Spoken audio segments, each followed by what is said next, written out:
What's up, guys? Welcome to Stock Talk with Nico Criticos. Today, we're going to be taking a look at Apple stock and doing some analysis to find out if this stock is a good buy and if it's a good time to buy into this company. So let's get started by looking at their stock chart and also checking out my checklist. The first thing we're going to see here is that the stock is up 288% in the last 5 years, and it's up, or actually down 8% in the last year.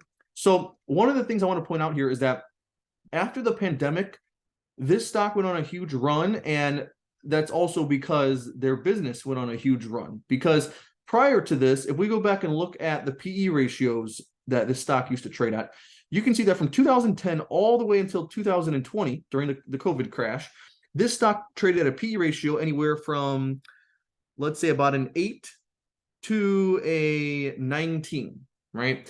And since then, over the last 3 years now, this stock has traded at a minimum of 22 and all the way up to a 20 or 35. So it's definitely trading much richer. And that's why the last couple of years, I haven't really been interested in buying a stock like this, because I remember when I used to consistently check companies like this one, and Facebook was another stock that traded like that, although that one still kind of does.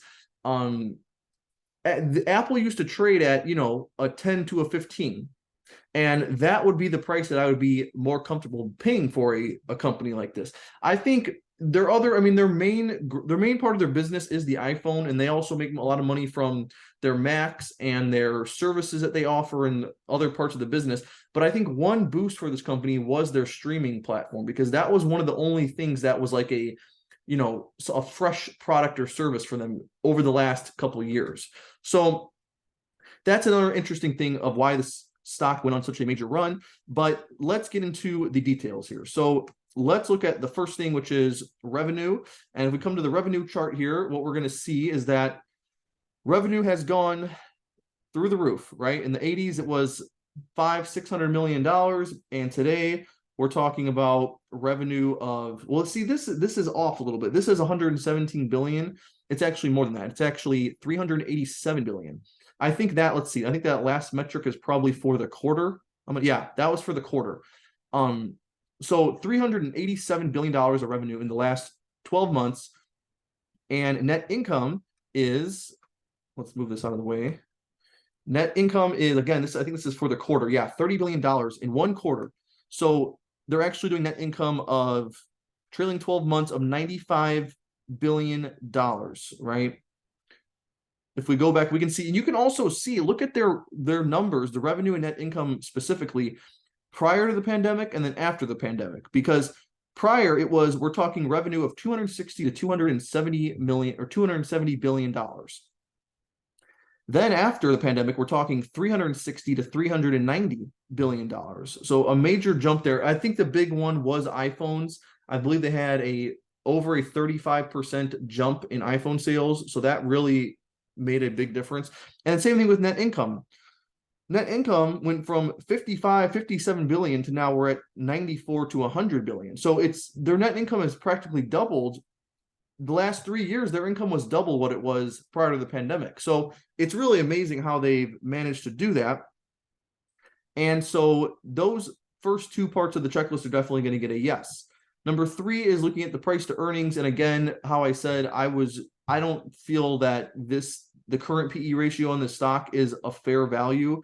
When we're talking 25, 26 times earnings, that's a lot. That's really a lot. And I think there's a good chance that their earnings will come down, and their revenue, because it had that big boost after the pandemic. But I don't think this company is not going to grow sales 40% a year. That's not going to happen. So right now it's expected to fall a couple percent this year, and the next year it's expected to pick up a little bit and grow it a little bit over 6%. They're expected to do $414 billion next year and $388 billion this year. So, and as for net income or EPS, it's pretty similar. Expected to drop a little bit this year and then accelerate more so in 2024. But I think that right now so much positivity is baked into the stock. I don't know if it's also because of people feel safer in this company, and maybe that's why they're buying stocks like this, because ever since we've had a rougher economy and a more volatile market, maybe people are still in those safer companies and they feel safe in Apple.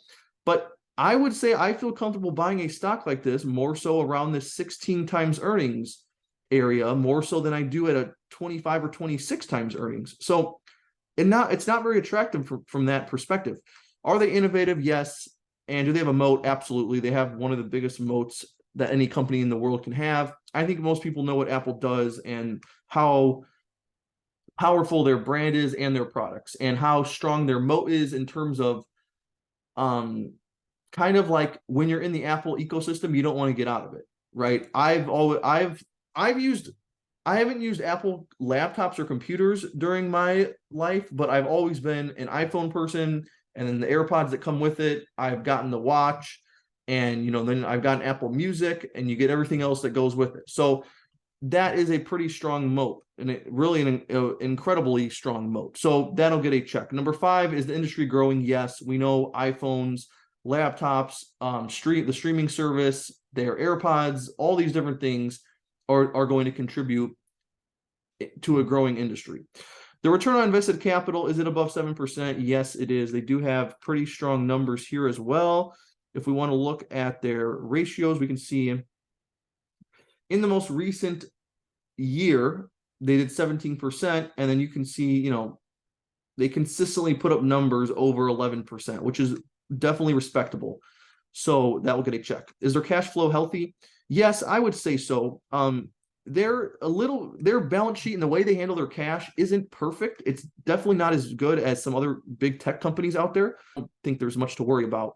Operating cash flow had gone from 69 billion in 2019 to then 122 billion in the last year. And they're investing they invested heavily in 2019 and 2022, but lately that they definitely cut down on their investments.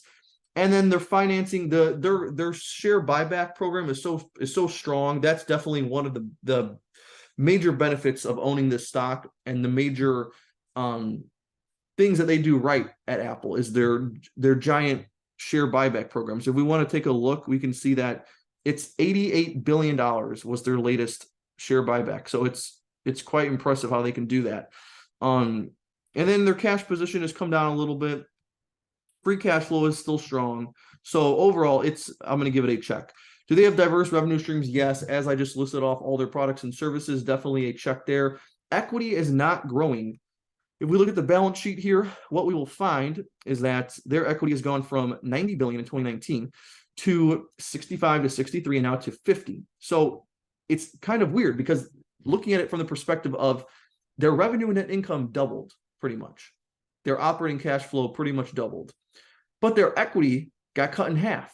So it's kind of weird there. That means something's off. Something's off, and either they're not, maybe that's why they cut down on their investments to save some money. I don't know what it is, but there's definitely something going on there. So that's why their balance sheet is not perfect. Equity's not growing. It's definitely not over 15% of the market cap. This company is $2.4 trillion, and they only have $50 billion of equity. Share count decrease, yes, as I just said, they have a great share buyback program, so that'll get a check. Healthy amount of debt. This one, it took me a long time to really decide this, because again, their balance sheet is not perfect, but we're talking about Apple here, which they're on such an enormous scale that this is one of the companies that you could probably give an exception to. But so they have, let's look at these numbers: 150 billion in current liabilities, 148 in long-term liabilities. Then let's put this into perspective here. Cash of 48 billion. Okay. So remember, 300 billion of liabilities, 48. Well, they have 60 billion of receivables too.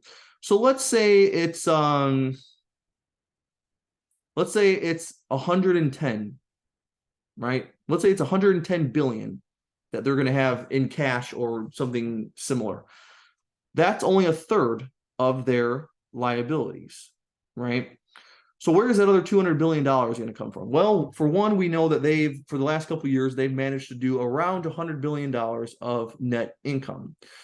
So it could, that's going to take care of another $100 billion. But we don't know that they're going to do $100 billion this year.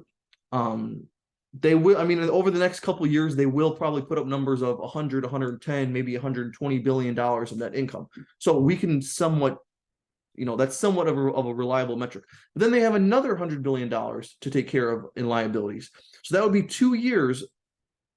That would be all their current liabilities plus 2 years of $100 billion of net income to pay off all those liabilities. So it's not ideal. It's definitely not ideal. That'll get a no, just because I'm being kind of tough on them. But it's Apple, so they are definitely an exception. I would definitely count them as respectable management. I think Tim Cook does a great job. Most of the products and the services and the whole image of the business, the whole brand, the business model, everything is pretty much from Steve Jobs. So you can give a lot of credit to him because a lot of that stuff that he put in place is still working 20, 30 years later. So overall, I would consider them to have a respectable management though. Number 14, do they have cash more than average annual income? No. Remember, 50 billion in cash, around that number, and then around 100 billion in average annual income. A healthy dividend, yes. Their payout ratio is only 15%. So they easily could raise that, but remember, they're also doing huge share buybacks. So Apple definitely is, I would definitely say they're respectable in the sense of how they reward their shareholders. They have an incredible share buyback program, consistent dividend, not a huge dividend. Right now it's only 0.6%. It was higher, but since the stock has ran up so much. So they're doing a share buyback, a small dividend, and look at those returns for the stock. It's up 288% in the last 5 years. So that's something they do a great job on, is making sure the shareholder reaps some of the returns and the benefits of a well-executed company. Then finally, is it over 20 years old? Yes, this company has been around since the 70s, 1976. So that will get a check. Overall, it's 11 out of 16, which technically it's not considered a buy. But if you were to buy the stock, you're not going to really have too many problems. The only thing I think what considers it not a stock at the moment is just because the stock it's not trading at a fair valuation. It's overvalued. So when this stock comes down to, when you have points when it comes down to $125, that, or $100 a share or something like that, that's when you're going to be looking at a good opportunity to buy this company. But Apple's not going anywhere anytime soon. They're gonna stick around. So not much to worry about. Even if you did buy at this price, you're gonna make money in the long run. Over the course of the next couple of years, you're gonna make money. So that's all that matters. So that's the bottom line for Apple. It's a buy when it's at a fair valuation. When it's at an overvaluation like this, there's a lot better opportunities. I think Meta is a much better buying opportunity than this. Google's definitely a better buying opportunity than this, and so is Amazon. So you have other options out there, and yeah, that's the way I feel about this stock. But thank you for watching, and I will see you in the next video.